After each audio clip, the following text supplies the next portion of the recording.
Greg. Thank you so much for joining. It's a pleasure to have you here Oh, in honor. the New Honor's all Playbook mine. podcast. I love these. Yeah, They're always fun. So like we amazing. talked about. Amazing. Well, just to offer some background to some of the guests that may be joining for the first time. Tell us a little bit about yourself. And we'll kick off like that. A small little brief background. All right. So, I how far back do you want me to go on my background? Um, Like we can from the be we became a can be dentist or minimal. This is what I do. This is my practice, and then we can go from there. Yeah. So go ahead, Ru. Give okay. us a little bit of brief, and tell us a little bit about yourself, and yeah, we'll hit off like that. Yeah. Okay. Hi, I'm Dr. Gregory Wu. I'm a general dentist out here in the Massachusetts area. I own two practices, one in Bedford and one in Westford. I run a multi-specialty practice, and what that means is not only am I a general dentist, but I have other associate dentists. And in addition, we have pediatric dentistry, endodontics. For those who don't know what that is, that's root canals. And then a periodontist, so they do gum surgeries and implants. And so all in one, I always call it doc in a box. We're all in one office. And then because we have two locations, our patients will have round the clock coverage between me and the different doctors. Now, round the clock doesn't mean we're open round the clock. It means that we're just available to, kind of spread the love. And so, for those of you who think about it, every doctor has to go to bed. They have to sleep. They want to go on vacation.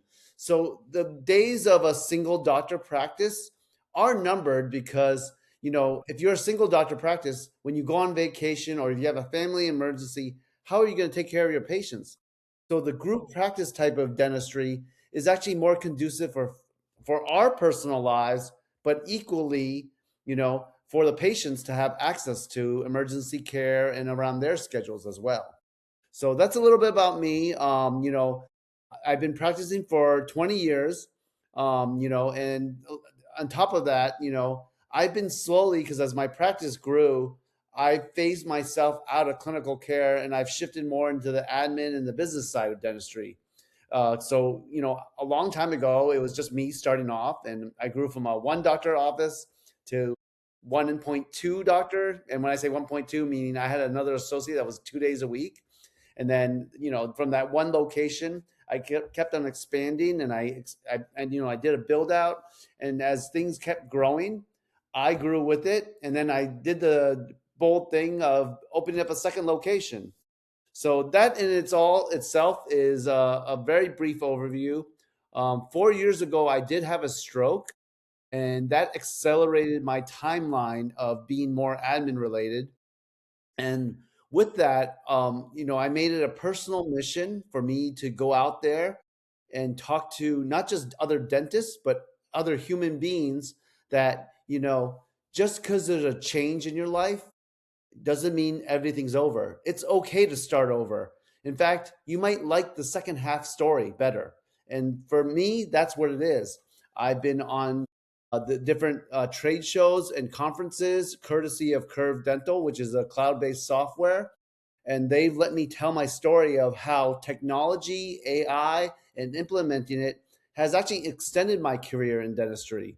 So even though I'm not seeing my patients clinically, I'm allowed to actually be participatory with the technology. And the beauty of it is I can be at home looking at x-rays, consulting with my different doctors remotely.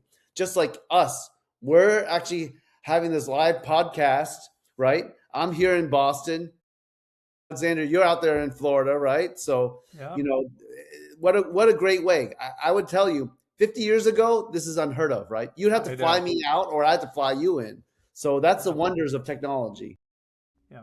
Well, Gregory, I'll tell you what, I didn't know some of those details that you're just saying right now. And this makes this conversation much more, not only, interesting for me, but I know that you're going to be able to, bring out a lot of amazing substance, right? Not often you get to speak to people that have been through, incredible life-changing events like yours that you just shared with us. But not only that, but coming out with the right attitude, right? Seeing it as a rebirth in your career and how you've evolved from that. That's something that I'll definitely love to dive in. But how about starting from the beginning? How did you get into dentistry in the first place, right? Well, when I graduated high school, much like most of you guys, I wasn't one of those people who knew what I wanted to do. And being a son of an engineer, my dad was an engineer, and so as engineer, my dad's very logical. So his whole thing when I was looking at different career paths, he's like, "Look," and my dad said it. I don't really care what you do, just make sure you do something that makes money. Because he told me, he's like, not that he's money driven, but he's like, I want you to be able to take care of yourself. So I gave the try of different little majors when I went to college, and I was like, well, and I ventured off because although I grew up in Boston, I actually settled out at University of Illinois for my undergrad. And when I was there, a part of the reason I picked a big school like that was because I wasn't sure what I wanted to do. So I was like, well, maybe I'll go engineering, maybe I go into finance. So I tried some engineering. I was like, you know what, Dad, I don't think this is for me. But like I said to you earlier, my dad being the logical person, he's like, well, study business. At least you'll come out employed, and then you can figure out what else you want to do. So I majored in finance, and my third year, I did some internships, and I was like, I was kind of shaky of whether I really wanted to do it. And what my good friend, his dad was a dentist, and all he ever did was talk about dentistry. And that summer when I was free, his dad said, like, hey, I could use some help in my office. One of my assistants is on maternity leave, and I was like, well, I don't really want to look at teeth. But he was like, well, but he said, I'll pay you. So I was like, okay, sure. I'm a poor college kid. Okay, I'm in. Wow. Well, the one thing I noticed when I was out there, I was like, wow, he runs a small business. He has such a great relationships with his patients. I was like, I really like this. He runs a small business. It had all the aspects of what I wanted to do with my life. So long story short, I was like, I went back to my advisor. I'm like, okay, I'm going to go to dental school. And he's like, whoa, whoa, whoa. If you're going to do that, you're going to have to take some prereqs for science and what have you. Right. And so I did that. And, now I'm going to shorten the story because I don't even think we have time for this podcast. But um, so basically, I did pretty well on the DAT tests. And I said, you know what? I'm going to go for it. So applying to dental school was a homecoming for me because I came back to Tufts University for my dental school. And I was back in Boston. Met some lifelong friends at dental school, and from there, when I graduated, all of my professors and advisors said, "Hey, look, unless you're going to specialize, you should do a 1 year residency." Um, you know, and why you should do it is it'll give you experience because you're going to come out, you're going to be very green, and you got to just build some confidence, and so I said, okay. And I was looking at different residencies, and I'm like, well, I've lived in Boston. I've been in the Midwest, and my dad had always told me the best thing you can do is experience, especially at our young age. When I was young, he said, "Go out there and see the world. That's the best time to do it." So I applied to UCLA. I got in, and I was like, I got into a couple of different programs, but I'm like, yeah, I never lived out West Coast, so I'm going to go for it. Now, what that does is, even though you can say I can go to school anywhere and be successful, I agree, but the people is different. If you're in the West Coast, the culturally, it has its own culture. Yeah. So what I will tell you that's different about the East Coast and the West Coast, not that dentistry is different, but the people are different. In LA, it's more cosmetic driven. Of course it would be. It's Hollywood.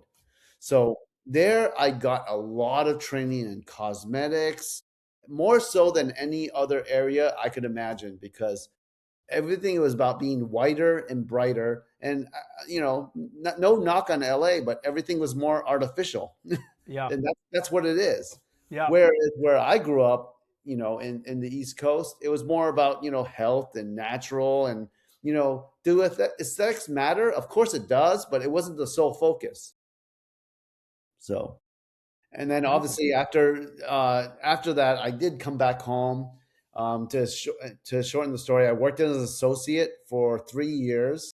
The dentist I was working for, he soon went through some life changes and life events. I mean, he's not here, so I'm not going to tell his story. I'm just going to let's just call it life events. And he turned to me one day and he's like, I think I'm done. I'm not looking for a partner. I think I'm going to sell the practice. So I was faced 3 years finishing dental school. I was faced with this not necessarily dilemma. I was faced with this issue of, hey, do I buy the practice from him or do I look for another job? Because I knew whoever bought it might not keep me. Right. So, yeah, and I did look in the mirror and ask myself, am I really ready for this? And the real answer, I'm going to be honest with you, I wasn't. You But never are. you never Exactly. It are. doesn't. You never are. Yeah, exactly. So I'm like, I'm just going to go for it.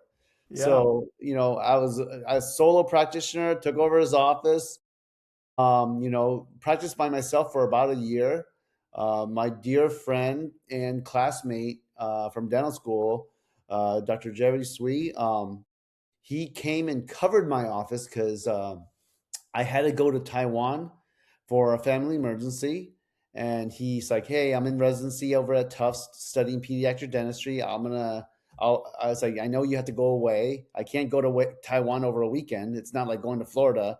So I was like, hey, I'm gonna have to shut down the office for 2 weeks so I can go take care of some. He's like, no, leave it open. I'll babysit. So he's like, I can take some time off and cover your office. Well, lo and behold, I came back from that trip and I looked at my schedule. I'm like, hey, Jerry, why do they have these 1 year olds in my schedule? Because I don't see them. He's like, oh yeah. He's like, I put them in there. I told your patients I'll see their kids and stuff because I told them I'm in pediatrics. So you talk about an accidental Right. joining. He My then God. said to me, he's like, don't worry about it, man. He's like, we're friends. He's like, I'll come here once a month, just see whatever kids, and we'll see where it goes. He's like, because he was finishing his residency, and he's like, yeah, it'll just be fun for me to just hang out with you once a month because, one thing with the R field, it does get very lonely when you're by yourself. Not to say that I'm not, I have my staff, I have my patients, but it's always nice to have a colleague that you're like, Yeah. oh, we see eye to eye. Yeah. Something I realized I missed when I finished dental school. I was like, oh my gosh, I don't have colleagues that I can just bounce stuff off left and right.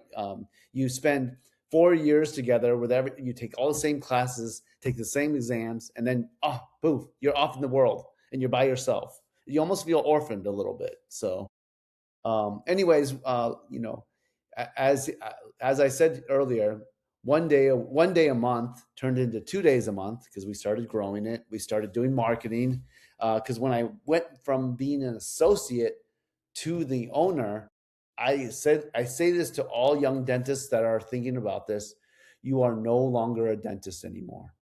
Hmm. Once you own that practice, you are a owner, you are a businessman who Right. also happens to do dentistry. So now, not only do I worry about the patients, the clinical aspects, but now I'm thinking about HR, hiring, marketing, all those things that I did not learn in dental school. And so there's some school of the hard knocks, and that's really what it is. And for all those out there that are listening, how do you learn? I hate to say this, but you have to fall down, and you're going to fall down. You're going to make mistakes, but why do we fall down? So we learn to pick ourselves up. Remember when you were 1 years old or 2 years old when you first started to learn how to walk? All of us have fell, but we learn to pick ourselves up. So same thing when we own our business, and that doesn't mean just the dental business. Any business owner. Anything in life. I Yeah. have never met a business owner that has said to me, "Oh yeah, this is so easy. Everybody should do it." Right. And I hear you laughing, Oh Alexander. I my mean, God. yeah, yeah. I know you had the same thing, right? You've had your trials and tribulations, and you're like, You "Yep, know it, Greg. You know it, Greg. Listen, I hear you, and obviously there's so much resonance in anybody's story, right? I think that when you're an experienced guy, I wasn't born yesterday, but it's funny how life is so synchronistic. And your story is just that. All of a sudden, you land into this job. You're a dentist. Is typically the story of the dentist is that they know they're walking into dentistry when they go to college. That's the typical. You went into business, dentistry finds you, and then as soon as you become a dentist, all of a sudden the business side finds you, right? It's one of those things that you just got to walk through the door and make it happen, right? It's incredible. And it's funny you say it. I mean, obviously, for most of these challenges, we're never ready. We just got to go ahead and attack it and do it, right? So it's quite fascinating how you've been able to, and listen, a successful, because this was in 2007 when you started with Emerson, 2008 you took on. Yep. I mean, and took and over the now, practice in 2010. exactly. And then grew it till 2015. I grew it to a multi-specialty practice in a Love it. 8 chair, and just grew it really fast. And then did the And genius then thing. you become a pediatrician dentist just Yeah. by, just by those guys. So it's quite interesting how you've been able to transform this. It's like you're like a magician in a way. No magician. I just refuse to give up. Yeah. Look, I tell people all the time, I know I'm going to fail. But the one thing will tell you is I will always get back up. I'm going to fail. I'm going to fall. What do they say? Fall 7 times, get up 8. So every time I fall, I'm going to get up and I'm going to figure it out. I'm like, okay, that didn't work. That goes with not just dentistry, the business aspect, but one of the things, having a father that's an electrical engineer, I've always liked technology. So when I finished dental school, we used to take impressions, we used to take x-rays, and we had to like develop them like a developer. That's how old I am. Mm-hmm. I'm 49 years old. Over the years, there's been digital x-rays, digital photography. And then you talk about the technology of, from paper charts to, we used to have a server based where we would actually have everything. And now I'm on cloud, right? So one of the things I always tell people is I went to dental school. I didn't go to IT school. I didn't go to all these things. So I had to learn it. I had to be like, hey, how do I do this? Explain to me what an IP is. Like even telephones, like when telephone lines went from regular telephone lines to voice over IP, or they call VoIP. I'm like, explain. I'm not afraid to be the dumbest person in the room. In fact, that's what I want to do. I'm like, hey, explain to me what this means. And now we're talking about AI. There's so much AI out there. I don't even know it all. I'll Yeah. openly admit, I love AI. I like to know about it, but I'm like, explain to me how AI and what does generative AI mean? There's so many different branches. And I always tell people, explain it to me like I'm an 8-year-old, because I don't want you to use all these fancy terms. Make it simple, because I need to understand it. Yeah, I'm with you, Greg. Listen, you were born in 76. You're 49. 77. 77. So you just had your birthday recently, Yep. basically. Yeah. Yeah. Okay. I was born in 76, so we're in the same era for sure. But We're it's the la- funny because you we're talk the to a last. lot of people. Huh? I was gonna say we're the last generation that grew up with no technology, and what I mean by that is, Yes. We are the last that remember there were no computers in the schoolroom. Yeah, in the school. We saw every single transition that has changed humanity to what it is right now. Exactly. well, I want to mention this because, obviously I have younger employees, younger patients, and so Alexander, when you made a play date with your friends when you were in high school, right? And you had to meet them at the playground, you didn't have the ability to text them and say, Uh, "Hey, I'm running late, guys." This is important for you guys, yeah. for those that are listening. Yeah. So if I said to you, Alexander, meet me at the playground at 3 o'clock, you were there at 3 o'clock, and it's Yes. obviously your friends, and if you're gonna have a baseball game, you would give them a buffer. You'd be like, okay, they must be running a little late, but your word meant more. That's my personal, 100%. right? Yeah. And then also, you actually, in a weird way, because I know technology's been overwhelming, but you also had to come up with your own stories and imagination. I mean, now with AI, you don't really need imagination. You can just tell Not it. Like, much. Yeah. I mean, just I'm not getting in my soapbox. I'm just giving perspective for all of you No, who totally. did not grow up with the technology. You're right. No, you're right. I think that now it's mostly data, right? And your imagination comes after you have that, the product of AI. And then you can start kind of a brainstorming process, right? But yeah, listen, it's interesting what everything you're saying. I think Well, that, remember trivia games? Remember, like yeah, we used to have bar and who had the most knowledge?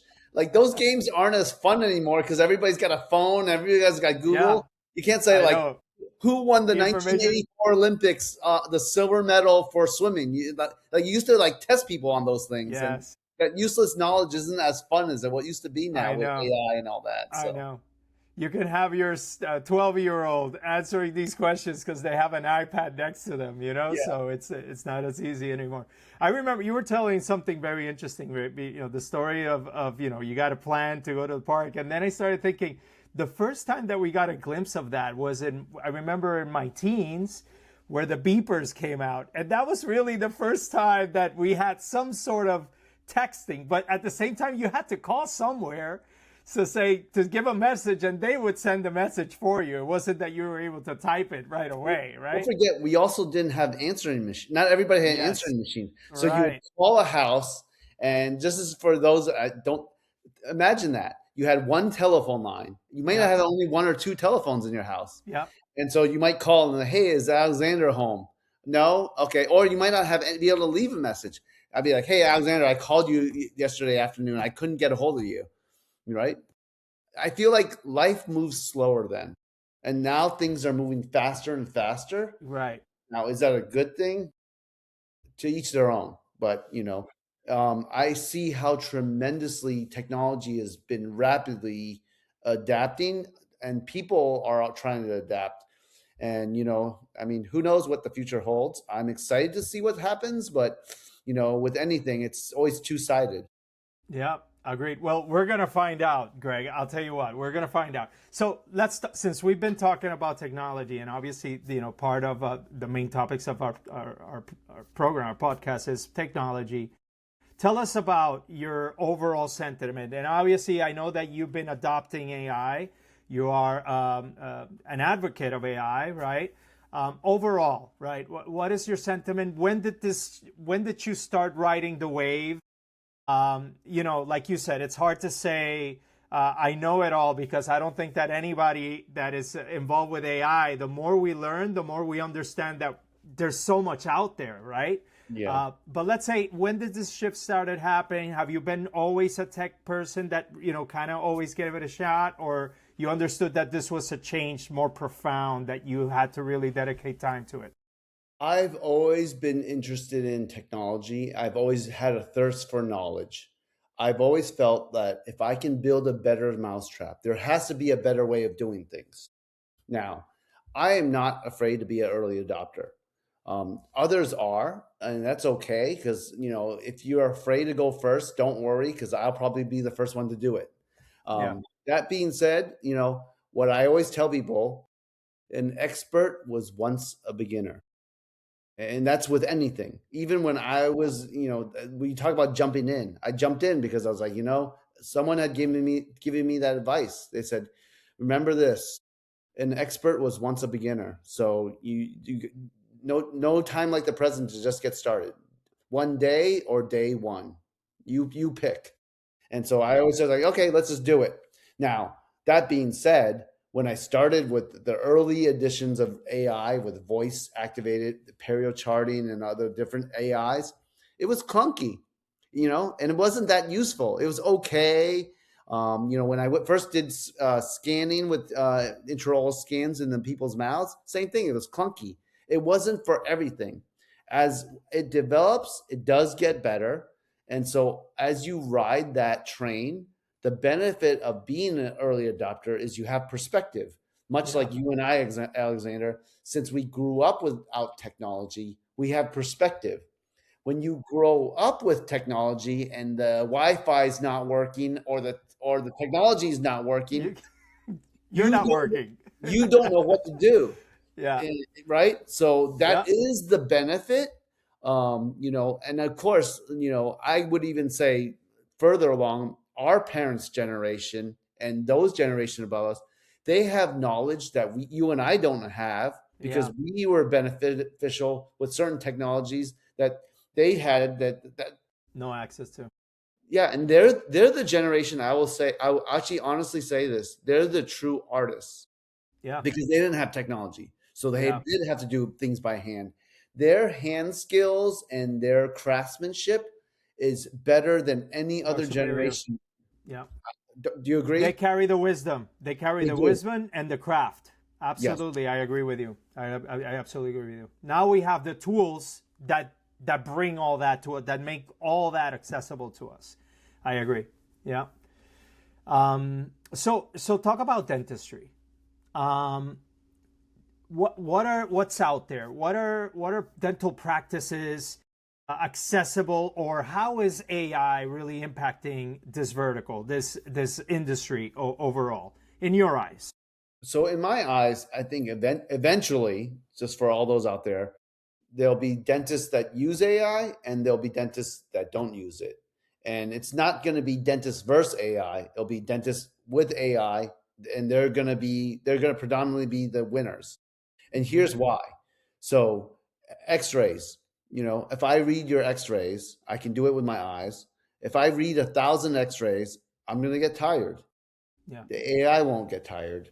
Yeah. So, and that doesn't mean I'm going to 100% trust it. It's we're going to act as a team as we look. And Pearl Second Opinion is one of the partners that I use, and it will be radiographic interpretation. That it'll be like, hey, I think this is a cavity. Okay, yes, I agree. And as AI gets better and better, it becomes more and more accurate. So you as a patient will then understand and be educated more of like what's going on in your mouth. So it's not because one practitioner might look at something and say, "Yeah, I think it's this." It's to standardize things. So that's radiographically. Now we have voice notes. So when you go to a doctor, forget dentist, just any practitioner, what if the whole conversation you have is all transcribed? And similar to if you've ever had Zoom meetings and you use the AI and it transcribes all the notes of the bullet points of the meeting. Same thing with your practitioner. Bola AI is able to do that. So if, currently, right now, most offices, you're relying on the practitioner to remember what we talked about to the patient and type those notes or write those notes.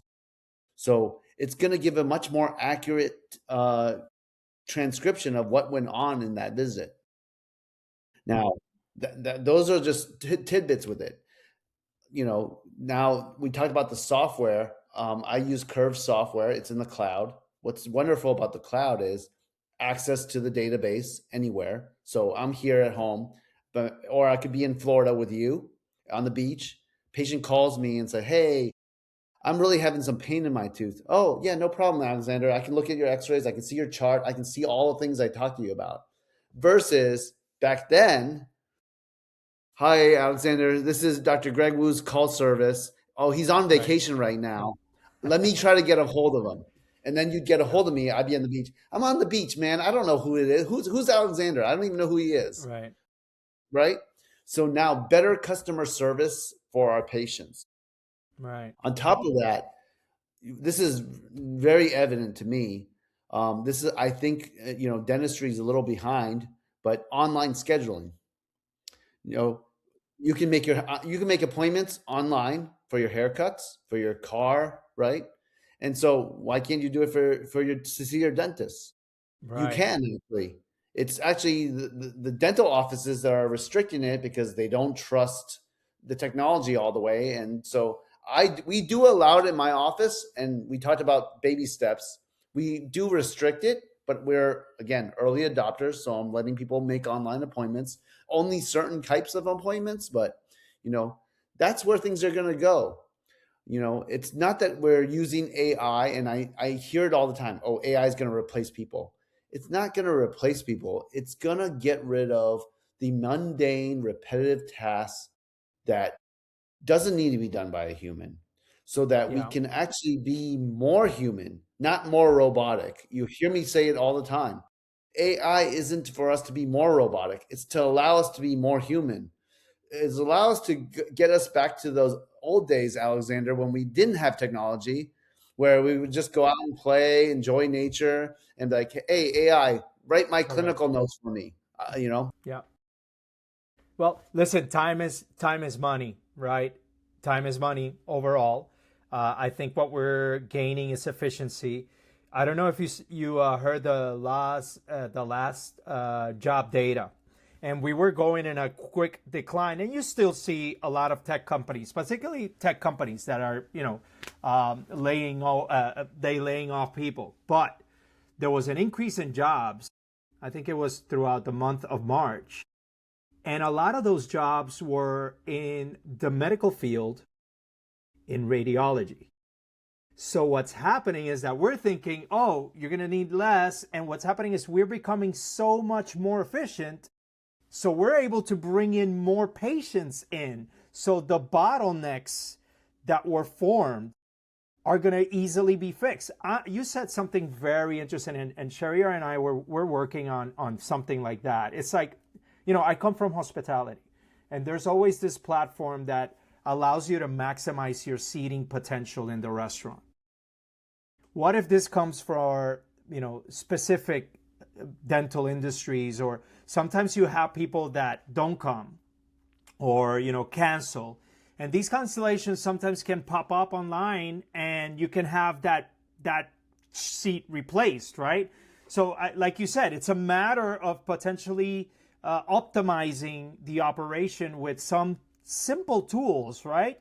That just allow you to keep let's say, maximize or potentially speed up the process, right? At some point, I think that, paperwork, it's going to be a thing of the past, because somebody already coming into your doors might have already this intake form taken care of. All you have to do is verify it, show me the ID so to match it with the files, and then you're onto your seat. Yeah. What do No, you think I'm the excited. biggest resistance? What do you think the biggest resistance though has been in your field? Oh, 100%. It's the people. You know Right. what most, and we're all guilty of this. We fear change. Right. That practitioners, patients, all throughout. So it's more about educating ourselves, all of us, about what AI can do and what it can't do. From what I understand right now, AI can do a lot of repetitive tasks, but what AI can't, and AI can make creative things, like, so marketing. If I tell AI to make me a marketing plan, I can just go on ChatGPT or any of these AIs, create a marketing plan for me to promote my dental office. Great. Mm-hmm. But the content, okay, give me a content. Okay, it can create some of it, but can it create something unique? Can it create funny? Can it make it personal? Sort of. It hasn't. It's not 100% there, right? And I may not ever get there, because at the end of the day, to err is human. And Yeah. so, unless AI, sadly, AI is meant to be perfect, or at least correct, but what makes us human is we make mistakes, The floss. Yeah. the Absolutely. flaws. Yeah. Yeah. And it's, And funny, the and perfection comes in the floss in a way, right? It's like that's where the grace comes. Yeah. Mm-hmm. well, that's also that's where some of the beauty is, right? Right. The Yes. beauty is in the imperfections. For us as humans, nothing's permanent. It's temporary. Our lives are temporary. That's what, when that flower blooms, the reason it's beautiful is because we know it's not permanent. That flower is going to be It's gone not one day. forever. Yeah. Exactly. When we have kids, when the reason we cherish our childhoods, and we cherish our babies and our kids when they're little, is because we know that time is fleeting. With AI, it's always, if it's always going to be there, it's like, yeah, okay, it's going to give me the standard answer, right? So I know I'm digressing, but that's where I'm human. AI won't No, do of this. course. Of course. Sherry, you have any technical questions you want to add? You're the tech guy here. I'm sure you have some curious thoughts here. Yeah, so I really wanted to ask Greg about, what his thought on some of the recent advancements in the field of AI in dentistry. Greg, what are your thoughts on, this voice AI receptionist for dental clinics? So are you using some of that, or you are learning more about these voice receptionist for dental clinics? Yeah, we do use it. I will first be the first one to tell you it's not when we because we were one of the early adopters. It Yeah, wasn't super well received by the patients. They're like, I'll tell you right now, they'll say, I just want to talk to a human. So Mm-hmm. when we first rolled it out and we got a lot of resistance from both the staff and the patients, I said, okay, look, can we make the AI receptionist say, "Hey, look, I'm an AI." Just flat out admit it. Where I'm an AI receptionist. If you don't want to talk to me and you just want to leave a message, go ahead and just do that now. And so that itself was still helpful. Why that is because it would transcribe what this said. And why I bring that up is, do you know how long it takes to listen to a voicemail via like listen? So you talk mm, about saving time, just being able to transcribe, oh, so and so called about that. Okay, let me call them right back. You don't have to waste the time listening to it. So Yeah. that alone was already improvement. But then as we started to realize it's like you could prompt people like, hey, is this about X, Y, and Z? And yeah, so it is getting better. Yeah. I've noticed that the AI reception is getting smoother. I've heard different ones out there. There's ones that like, you're like, oh my gosh, I can almost barely tell if it's AI or not. You'd have to Yes. really trick it, Agreed. right? Yeah, Yeah. right. So it is there. My opinion still is the human touch cannot hasn't not been able to be replaced there. yeah, Um, but what I will say is the improvement is if you're having a bad day, if Alexander you're having a bad day and I call you and you're like, what? What is it? You know, I'm okay, Alexander. I'd rather talk to the AI then because at least they're nice to me, Yeah. right? Funny. Because I think that right now AI it's being trained to be nice, too nice to you. It's too consonant. It just agrees with you. Too. It's. I don't know if you've had that play out for you, but I have to tell my AI sometimes, hey, scrutinize me. Don't agree with me all the time. I have to train it so it you know, actually challenges me. here's a fun project because what I would say is AI cannot understand sarcasm, not yet, at least. So if someone wants to make a really fun, if someone out there is listening, if you want to make a really fun AI, make one that's like a New York style, real sarcastic, just almost somewhat mean. That would be awesome. That would be a real true test of AI that you could do something that funny. That's so probably. Go ahead. No, go ahead. So, so like one of the problems that we usually listen from people, especially in dentistry spaces, that with a lot of this advancements coming in the space of AI and tech in general, they got overwhelmed with that, and they're like, that we are juggling between multiple tools, and there's a lot of fragmentation between the different tools. So all these tools are not talking to each other, and then you have to juggle between multiple tags, all together. And one more thing that I want to add here is basically, you're coming from a business school also. You understand the business part of this whole dentistry field, and you mentioned rightly about that. First you are a business owner, and then you're a dentist. You happen to be in dentistry space. So what do you think about that the potential of AI in building that business venture? The automation space, the ads, marketing, and all the stuff like that. And do you also face this problem? The part question, part A will be more about the fragmentation problem, that there are multiple tabs out there, multiple softwares out there, and they don't talk to each other. Yeah, I agree. That is a problem. That's not just in dentistry. I think that's in life, right? Um, that's everything's fragmented, and then this becomes a philosophical thing. I'll say, is it better to have multiple fragments so there's competition, or do you want to rely? Do you want to put all your eggs in one basket and have one ring to rule them all? And so would ask, what's better? I don't think it's a question of better. It's actually almost like how you run a government, how you run your family. Yeah. And that is not a question. I mean, from my standpoint, yeah, it would be great if everything talked to each other, or if one control button controlled everything. But then is that really what we really want? Because that could also equally be dangerous. Because if Right. that's the only button that I have to push, that is also becomes a weakness. I'm a big Star Wars nerd, and I know Alexander. If you're of my generation, we were born during Star Wars, That was the and first movie I saw was Star Wars. Yeah, absolutely. what did the Empire had? They had the Death Star, Yeah. and they were gonna control everything. And that might sound great, but the rebels didn't want that. So really have to ask ourselves, what, and I agree with you, it's nice until it becomes too much. Yeah.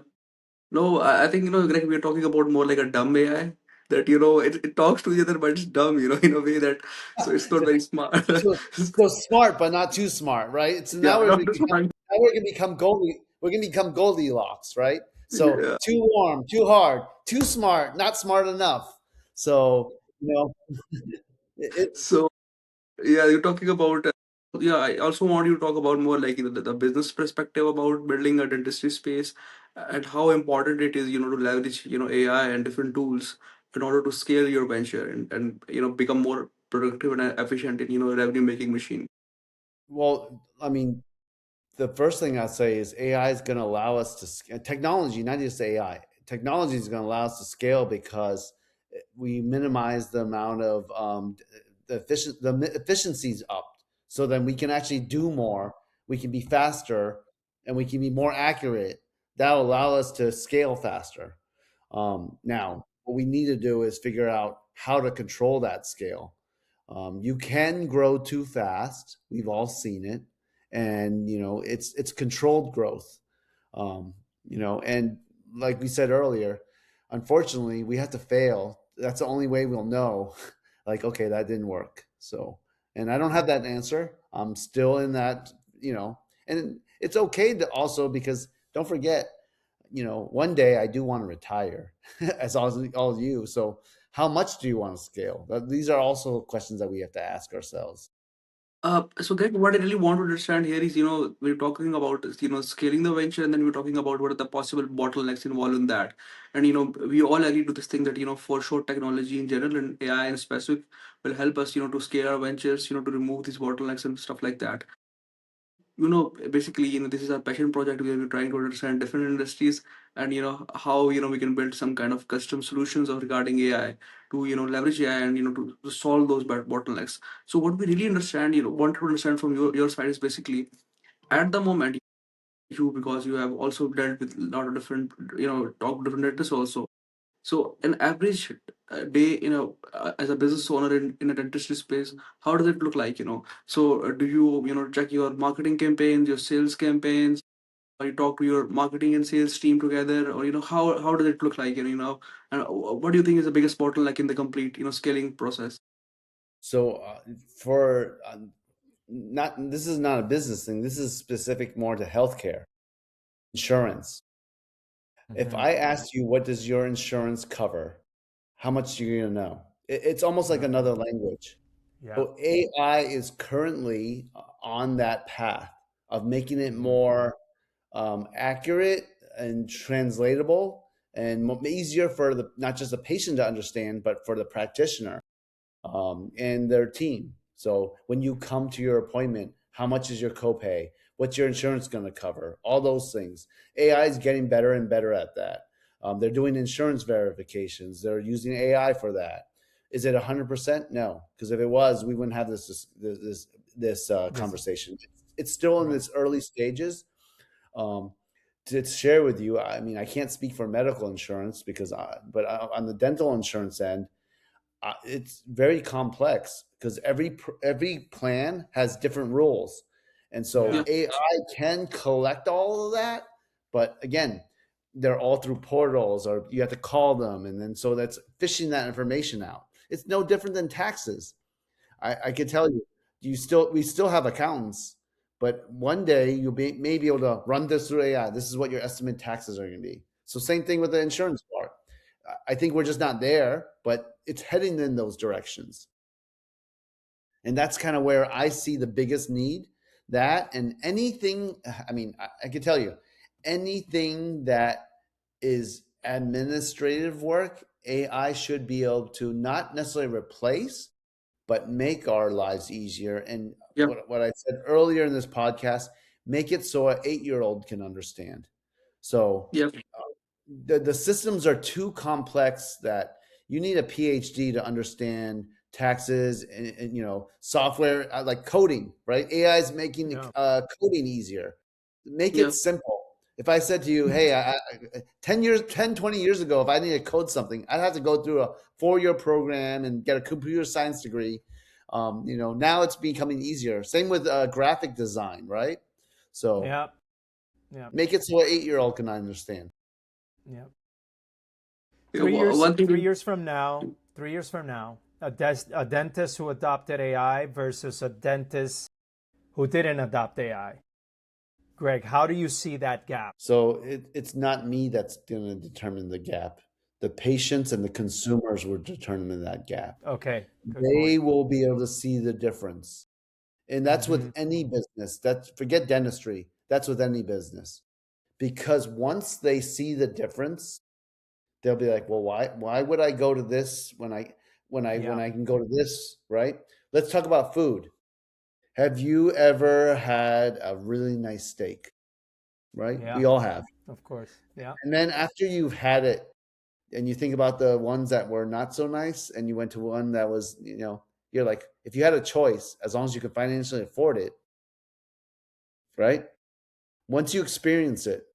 And let's not forget, 200 years ago, we couldn't take hot showers. Yeah. Exactly. Even kings and queens, the wealthiest people in the world, they couldn't take hot showers. Yeah. So even the average person can take a hot shower right now, right?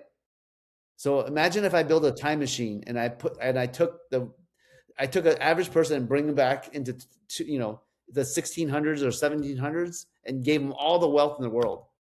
What would they rather do? Would they want to be the richest person in 1700s or an average person in the 21st century? Probably an average person right now. Exactly. You'll have more, way more luxuries yeah. Yeah. Yeah, Than, Absolutely. the than the kings and average queens, person, right? Yeah. average person with unlimited AI tokens, that unlimited AI subscription to Claude and ChatGPTs of the world. Yeah, there you go. Maybe they want that. Maybe they want that. So But yeah, here's there is. Good, but you mentioned something, Greg, that it's quite impacting, and you said it. The consumer is going to determine. So you would say that AI is, and this is something that I'm hearing repetitively, but maybe I don't want to jump the boat, but would you say that businesses need to steer more towards a customer service type of mindset? Because that's really what's going to differentiate a business from a business, is that customer service blueprint or experience, right? It's what's going to determine people coming back. And if AI is able to facilitate that in some sort of way, make it easier for the consumer, then that ultimately we're moving back into a more let's say face fronting business type. Would you say Continuous that's true? improvement. Yeah, continuous improvement, right? We've Mm-hmm. all heard of that. Kaizen. You've heard of the term Kaizen, that Japanese term? It's continuous improvement. So we should always look to do that. Not just in our businesses, but within ourselves, right? You want to be a better version of yourself today and tomorrow, Yeah. right? So, Yeah. you know, I'm a customer too, not just with healthcare, but with the technology I'm implementing in my practice. I don't implement these technologies hoping that I'll stay the same for the next 20 years. I want them to continuously improve their product as well. So that's my expectations if I'm going to partner with them or be a customer of theirs. So equally, my patients and customers should hope that I'm continuously improving everything within my practice. But Strong change is point. hard, right? Yeah. Change is hard. And comfort is the enemy of progress. I mean, we all want to just sit back and be like, oh, hey, can you just take it easy? I'm comfortable right now. Well, the reality is, for all you guys that listening out there, comfort is the enemy of progress. To see, technology, but I think that we're going to be the ones experiencing longer lives too. I mean, it's there. We're at the crossroads. I think that the biggest, let's say, advancements in this technology, we're about to see them in the next decade. In I think in healthcare overall. And I want to say this. It's So funny you mentioned that. yeah, and Yeah. we talk about technology, we talk about money, there is one resource we cannot get more of, and it's time. And so AI allows us to utilize our time more effectively. It's not giving Better. us more time. I Yeah. mean, let's say you might live to 80 years old. From 0 to 80, that time frame is still the same. But how you utilize that time is going to Yeah. change. Yeah. So until AI gets to the point where they're going to say we can reverse time, and now we're going to get sci-fi-ish, but that's where I think it's cool. Yeah. Well, I'll tell you what. Before we go, um, one of your biggest piece of advice that you live by, right? Well, what I said earlier, I'll say it again. Remember, an expert was once a beginner. Don't be afraid to change. And we said it earlier too. Look, don't be afraid to start over. You might like the next story that you have. May be better than the first. Love it. Absolutely. Live by that strong testament. And for those starting the dentistry practice, what would you say is the message that you want to maybe relate to them? So for all those that are gonna go, same thing. Remember, expert was once a beginner. Just get started and be prepared. As hard as it is to hear this, you're gonna make mistakes. You're gonna fail, but you're gonna learn, and you're gonna fail, and you're gonna learn, because at the end of the day, they call it practicing dentistry. And the reason they call it practicing dentistry is because maybe one day we'll get it right. That's why we Yeah. practice. Yeah. Sherry, are you got any last comments or questions? Yeah, I remember, Greg, we were building some kind of AI solution for our restaurants back a few months back, and we remember, it's a really interesting scene that happened. We were working upon, this voice receptionist that I was talking about earlier also. We were running an outbound campaign, so these voice receptionists were making calls to people, through the customer, offering them discount. So I remember, it was making a call to one of the restaurants, and the responsive one was also a voice receptionist. So two AI callers were talking to each other, and they were like, "Hi, I'm this," and they were like, "Hi, I'm that." So in the middle of conversation, it was like, "Oh, it's nice to hear you that you're also an AI," and yeah, I'm also an AI. So I think, so it will be, definitely there will come a time that that your AI agent will be talking to my AI agent, and my agent will be thinking, okay, let me check the calendar of Greg. Is he available or not? So I think there will be, soon enough there will be time that you need to ask AI that, do we have enough time for the podcast or not? Yeah, So AI versus AI, right? Yeah, yeah. I could see that too. I look I at think it it's as happening already. I think it's happening already more than what we think of. Yeah, it's absolutely. like the radar detectors, right? For speeds. If you don't want to get a speeding ticket, you're like, okay, well, this is old school now. I'm saying, remember when you're Yeah, driving, you have a radar detector so you can yeah, avoid the speeding ticket. But then the cops get better radars so it can't detect. yeah. Yeah. It's a back and It's a forth game. competition. Yeah, Yeah, it's a exactly. competition, right? So same Yeah, thing with the AI. Like, oh, I have yeah. this AI, it's gonna be faster. It's just gonna keep going. It's just gonna keep going. There's a one comment that you hear so much, right? And it's as bad as it's ever gonna be. It's right now today. It's Yeah. as bad as it's ever gonna be. It is right now. So amazing. Well, listen, Greg, it's been more than delightful. Honestly, your story. I think that we could be here for hours, right? Listening to you. You have a phenomenal message to carry, and your adoption and AI in this space. You already are ahead of the curve. So for those that are maybe wanting to reach out to you, learn more about what you do, your practice, where can they get a hold of you? So obviously, you can always call my dental office, or you can actually message it.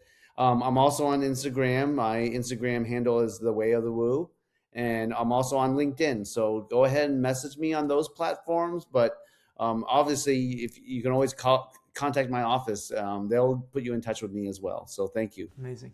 Awesome. Well, Greg, thank you again. And hopefully we'll get to do this again soon. I would love that. That'd be fun. And then by Awesome. then we'll see what the next wave of technology is. We'll talk about where we stand. Yeah, And absolutely. we'll actually talk about, hey, remember 6 months ago AI couldn't do this? Now it can. Right? Absolutely. Absolutely. All right. Awesome. Thank you. Thank you again.